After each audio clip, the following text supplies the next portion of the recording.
반갑습니다. 샤랄라 DJ 샤디입니다. 계속해서 키다리 아저씨 2부입니다. 대학생이 된 제르샤가 키다리 아저씨께 쓰는 편지 내용이에요. 오늘도 샤랄라한 DJ의 낭독 들으시면서 달콤한 시간 되세요.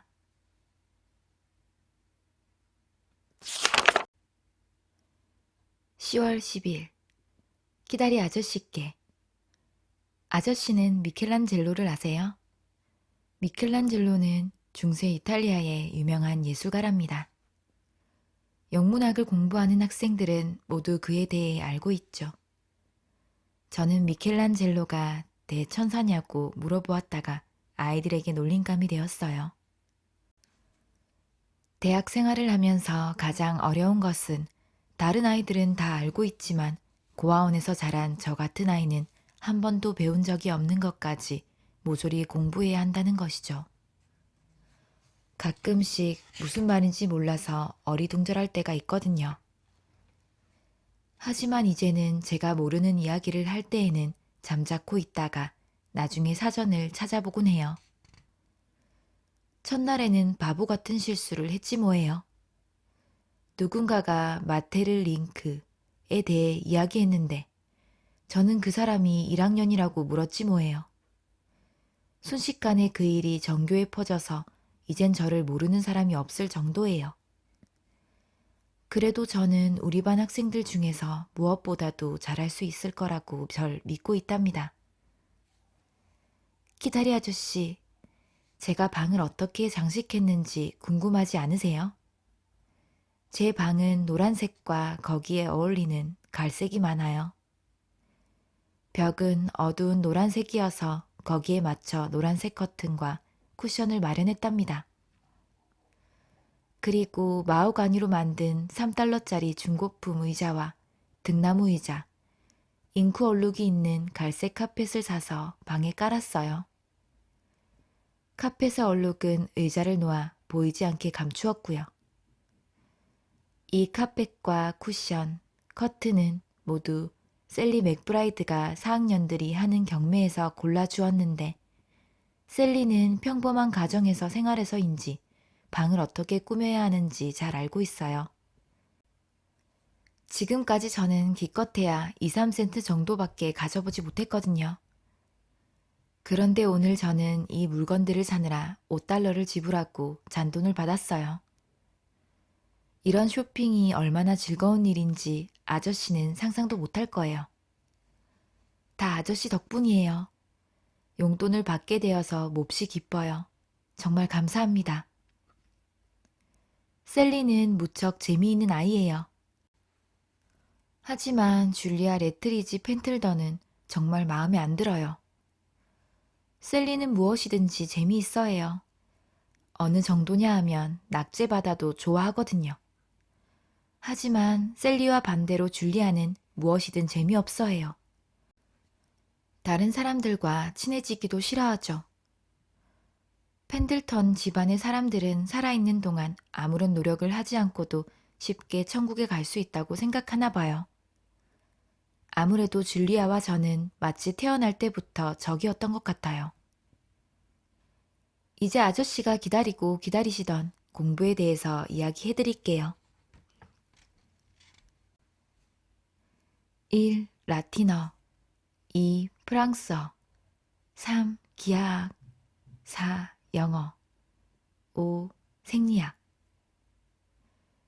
열심히 공부하는 제르샤 에벗 추신 아저씨가 술을 좋아하지 않은 분이길 바래요. 건강에 매우 안 좋거든요. 수요일 키다리 아저씨께 오늘 이름을 바꿨어요. 정식 이름은 제르샤지만 이제는 주디로 통해요. 아주 어렸을 적부터 프레디 퍼킨스가 그렇게 불렀거든요. 리페 선생님은 아기 이름을 지을 때 좀 더 신중하게 생각하고 나서 지어야 한다고 생각해요. 솔직히 말하면 너무 성의 없게 짓는 것 같아요. 제 이름을 보면 알 수 있죠. 제 성은 전화번호부 첫 페이지에 나오는 에벗에서 따온 거예요. 그리고 이름은 묘비에 적혀 있는 것을 따왔죠. 너무 마음에 안 들어요. 주디라는 이름이 훨씬 더 친근하고 좋아요. 이름만 들어도 애교스럽잖아요. 저는 저와 전혀 다른 생활을 하는 아이의 이름 같아서 너무 좋아요. 푸른 눈에 모두에게 사랑받으며 아무 걱정 없이 자란 그런 아이의 말이에요. 제가 그렇게 행복하게 자랐다면 얼마나 좋을까요? 하긴 그렇게 자란 것처럼 행동하는 것도 나쁘지는 않아요. 아무튼 이제부터는 주디라고 불러주세요. 당분간은 낯설겠지만 곧 익숙해지실 거예요. 저녁 식사 종이 울렸네요. 안녕히 계세요. 새로운 이름을 가진 주디 에벗. 금요일. 키다리 아저씨, 기쁜 일이 생겼어요.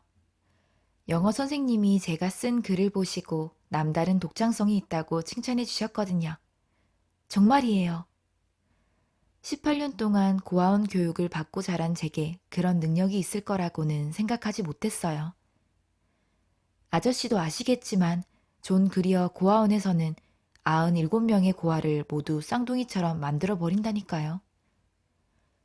제 그림 솜씨도 어렸을 때 헛간문에 리펜 선생님에 대한 낙서를 하면서 생긴 것이랍니다. 지금까지 지냈던 고아원에 대해 험담을 한다고 저를 형편없는 아이로 생각하지는 말아주셨으면 좋겠어요. 하지만 아저씨는 제가 건방지다고 생각되면 언제든지 학비 보내는 것을 중단하실 수 있으시니까 험담은 하지 않는 것이 좋겠네요. 대학 생활을 하면서 정말 힘든 것이 뭔지 아세요? 공부하는 거라고 생각하시겠죠? 하지만 정말 힘든 것은 공부하는 것이 아니라 오히려 쉬는 것이랍니다. 저는 다른 아이들이 나누는 이야기를 절반도 이해하지 못해요. 저만 빼고 다른 아이들은 모두 알고 있는 어떤 사건에 관한 이야기를 나눌 때면 전 언제나 어디 아주 먼 다른 세상에서 살다 온 아이 같은 기분이 들어요. 이럴 땐 정말 비참해져요. 전에도 한번 이런 일이 있었어요. 고등학교를 다닐 때였는데 반 친구들이 모두 저만 뚫어지게 바라보는 거예요. 제가 이상하고 촌스럽다는 것은 저도 잘 알고 있어요. 하지만 전 그때 제 얼굴에 존 그리어 고아원이라고 쓰여 있는 것 같아서 얼굴이 화끈거리는 걸 참을 수가 없었어요. 가끔은 저를 동정하는 아이들이 다가와 친절하게 이야기를 걸기도 했지만 사실 그런 아이들이 더 싫었죠. 하지만 여기에서는 제가 고아원에서 자랐다는 사실을 아는 사람은 한 명도 없어요. 저는 셀리 맥브라이드에게 부모님은 돌아가셨고 친절한 노신사가 저를 학교에 보내주셨다고 말했어요. 그게 사실이기도 하고요. 아저씨에게 비겁한 아이로 보이기는 싫었지만 저는 단지 다른 아이들과 똑같아지고 싶은 마음에서 그랬을 뿐이에요. 평범한 아이들과는 달리 제게는 고아원에서 자랐다는 기억이 너무나 뿌리 깊게 자리 잡고 있거든요. 만약 그 우울한 기억만 잊을 수 있다면 저도 다른 사람들처럼 모두가 좋아하는 여자아이가 될 수 있다고 생각해요. 그것 말고는 다른 아이들과 다른 점이 없다고 생각하니까요. 어쨌든 셀리 맥브라이드는 저를 좋아한답니다. 그럼 안녕히 계세요. 제르샤에서 이름을 바꾼 주디 에벗.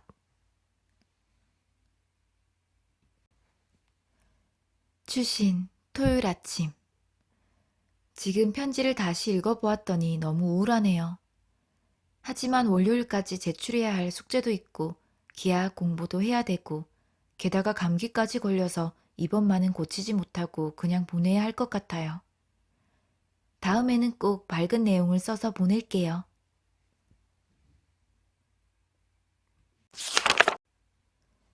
10월 25일. 키다리 아저씨께.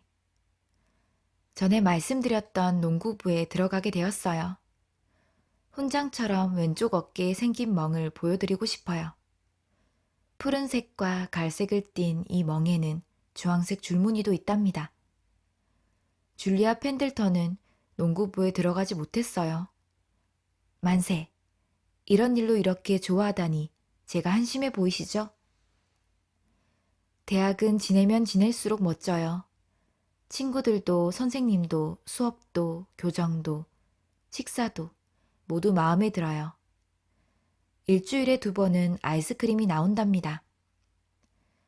옥수수 죽 같은 것은 아직까지 한 번도 나온 적이 없어요. 아저씨는 제게 한 달에 1번 편지를 보내라고 하셨지만 저는 사흘이 멀다 하고 편지를 쓰고 있으니 귀찮게 해드리는 건 아닐까 생각도 들어요. 하지만 이곳의 새로운 생활을 누군가에게 말하지 않고는 참을 수가 없어요. 게다가 제가 아는 사람은 아저씨밖에 없거든요. 제가 수다스럽게 말을 많이 하더라도 용서해 주세요. 이곳 생활에 익숙해지면 조금씩 나아질 거예요.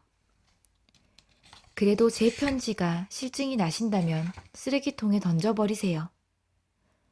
참, 다음 편지는 11월 중순까지 보내지 못할 것 같아요. 그럼 이만 줄일게요. 수다쟁이 주디 에벗.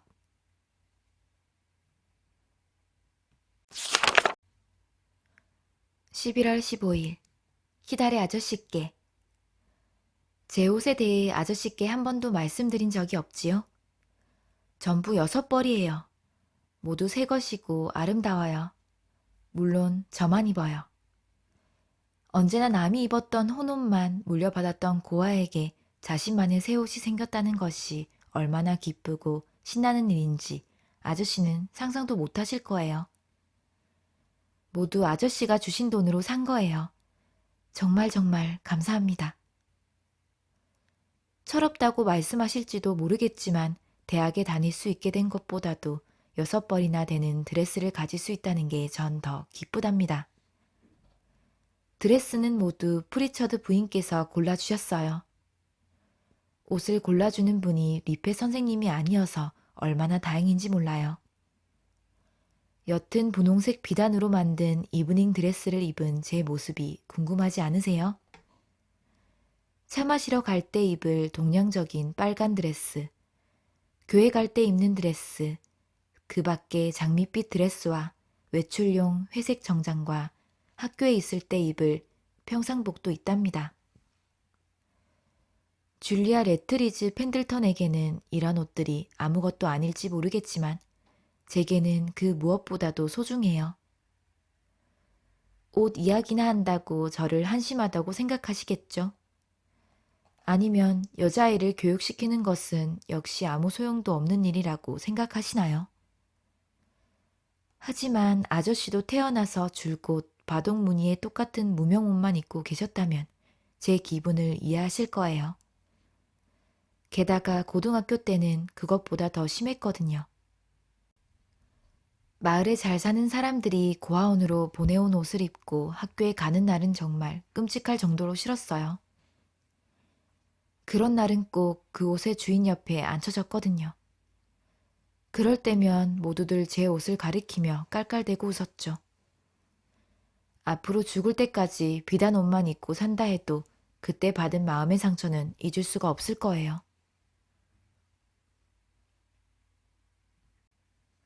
11월 13일 제4교시 수업. 전쟁 상황 속보. 한니발 장군은 로마 군대가 지나간 길을 쫓아 칼을 타고 군대를 이끌고 알프스를 넘어 이탈리아로 침공에 들어갔습니다. 거기에서는 누미디아인과 파비우스의 군대가 적은 병력으로 전쟁을 치르고 있었습니다. 갑자기 들이닥친 한니발 장군의 군대 때문에 로마군은 엄청난 손해를 입고 물러날 수밖에 없었습니다. 아저씨를 존경하는 전쟁 특파원 제이 에벗. 추신. 아저씨로부터 답장을 받을 수 없다는 것은 알고 있었지만 부디 한 가지만은 가르쳐 주셨으면 해요. 아저씨는 나이가 굉장히 많으신 분인가요? 아니면 중년 신사분이신가요? 머리는 대머리인가요? 아니면 약간 벗겨지시기만 하셨나요? 아저씨를 기하학에서 정의를 내리듯이 생각하는 건 정말 어려운 일이에요. 여자아이를 싫어하는 돈이 많은 아저씨. 그렇지만 버릇없는 여자아이에게는 매우 너그럽게 대해주시는 아저씨. 답장 부탁드립니다.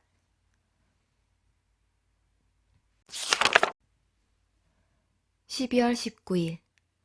키다리 아저씨께. 결국 답장을 받지 못했어요. 혹시 제가 장난으로 물어본 거라고 생각하셨나요? 매우 중요한 질문이었는데. 아저씨의 모습을 제멋대로 상상해서 그림을 그려보았어요. 그림은 제 마음에 쏙 들 정도로 잘 그렸답니다. 그런데 머리 부분에 이르자 콱 막히는 거예요. 머리카락이 흰지 검은지 아니면 흰 머리카락과 검은 머리카락이 섞여 있는지 그것도 아니면 머리카락이 전혀 없는지 알 수가 없어서 어떻게 그려야 할지 결정을 내릴 수가 없었거든요.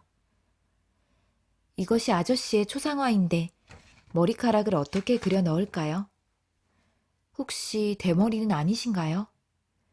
제 생각으론 아저씨의 눈은 회색이고 눈썹은 튀어나와 있고 입술은 곧은 직선으로 나가다가 양끝이 구부러진 모양일 것 같아요. 제 상상이 맞나요? 혹시 아저씨는 화를 잘 내시는 성격은 아니시겠죠? 오후 9시 45분. 오늘부터 새로운 규칙을 정했어요. 다음날 제출해야 할 숙제가 아무리 많아도 밤엔 결코 공부하지 않기로 결심했거든요. 그 대신 책을 많이 읽을 거예요. 아저씨도 아시겠지만 전 18년 동안 읽은 책이 별로 없거든요. 작가는 누구보다도 책을 많이 읽어야 하잖아요. 자기 집에서 평범한 생활을 하는 소녀들이라면 다 알고 있는 책들을 전 전혀 읽어본 적이 없어요. 마더구스, 데이비드 커퍼빌드, 아이바노, 신데렐라, 로빈슨 크루소, 제인 에어, 이상한 나라의 앨리스도 처음 들어보고 헨리 8세가 여러 번 결혼했다는 것도 셸리라는 사람이 시인이었다는 것도 인간이 옛날에는 원숭이였다는 것도 에덴 동산이 성경에 나오는 아름다운 동산이라는 것도 몰랐어요. 그리고 셜록 홈즈라는 탐정 이름도 들어본 적이 없고 모나리자의 미소라는 그림도 본 적이 없었어요. 그래서 밤에는 책만 읽기로 생각한 거예요. 공부 중이라는 팻말을 방문에 걸어 놓은 다음 멋진 빨간색 목욕 가운을 입고 따뜻한 슬리퍼를 신은 채 푹신푹신한 쿠션에 기대어 책을 읽는 거예요. 그것도 한 권이 아니라 적어도 한 번에 4권씩 말이에요. 작은 아씨들을 모르는 사람은 학교에서 저뿐이었어요. 하지만 지난달 용돈에서 1달러 12센트를 주고 그 책을 사서 읽었기 때문에 이제는 누가 소임에 절인 나임 이야기를 해도 그 말이 무슨 뜻인지 알게 되었어요. 10시를 알리는 종이 울렸어요. 이 종은 저의 즐거운 시간을 방해하는 해방꾼이에요. 토요일. 기이하게 새로운 경지를 접하게 되었어요. 지난 금요일 직육면체에 관한 공부를 했고요. 이제 더욱 어려운 도형으로 넘어갑니다. 학문의 길은 너무 멀고 험하네요. 일요일. 크리스마스 방학이 다음 주부터 시작돼요. 그래서 복도는 사람들이 겨우 지나다닐 수 있을 정도로 짐이 많이 쌓여 있어요. 텍사스 주에서 온 1학년이 학교에 남겠다고 해서 저는 그 친구와 함께 소풍도 가고 스케이트도 타며 방학을 보낼 생각을 하고 있어요. 물론 책도 읽을 계획이고요. 3주일 동안 마음껏 즐겁게 보낼 거예요. 아저씨도 행복하게 지내세요. 안녕히 계세요. 추신. 제 질문에 대답해 주시는 걸 잊으시면 안 돼요. 답장을 쓰시는 것이 귀찮으시면 비서를 통해 전보를 치세요. 그저 스미스 씨는 대머리라든가 스미스 씨는 대머리가 아님이라든가 스미스 씨는 흰머리가 많음이라고만 써주시면 돼요. 그리고 전보 요금 25센트는 제 용돈에서 빼시고요. 1월까지 안녕히 계세요. 그리고 즐거운 크리스마스가 되시길.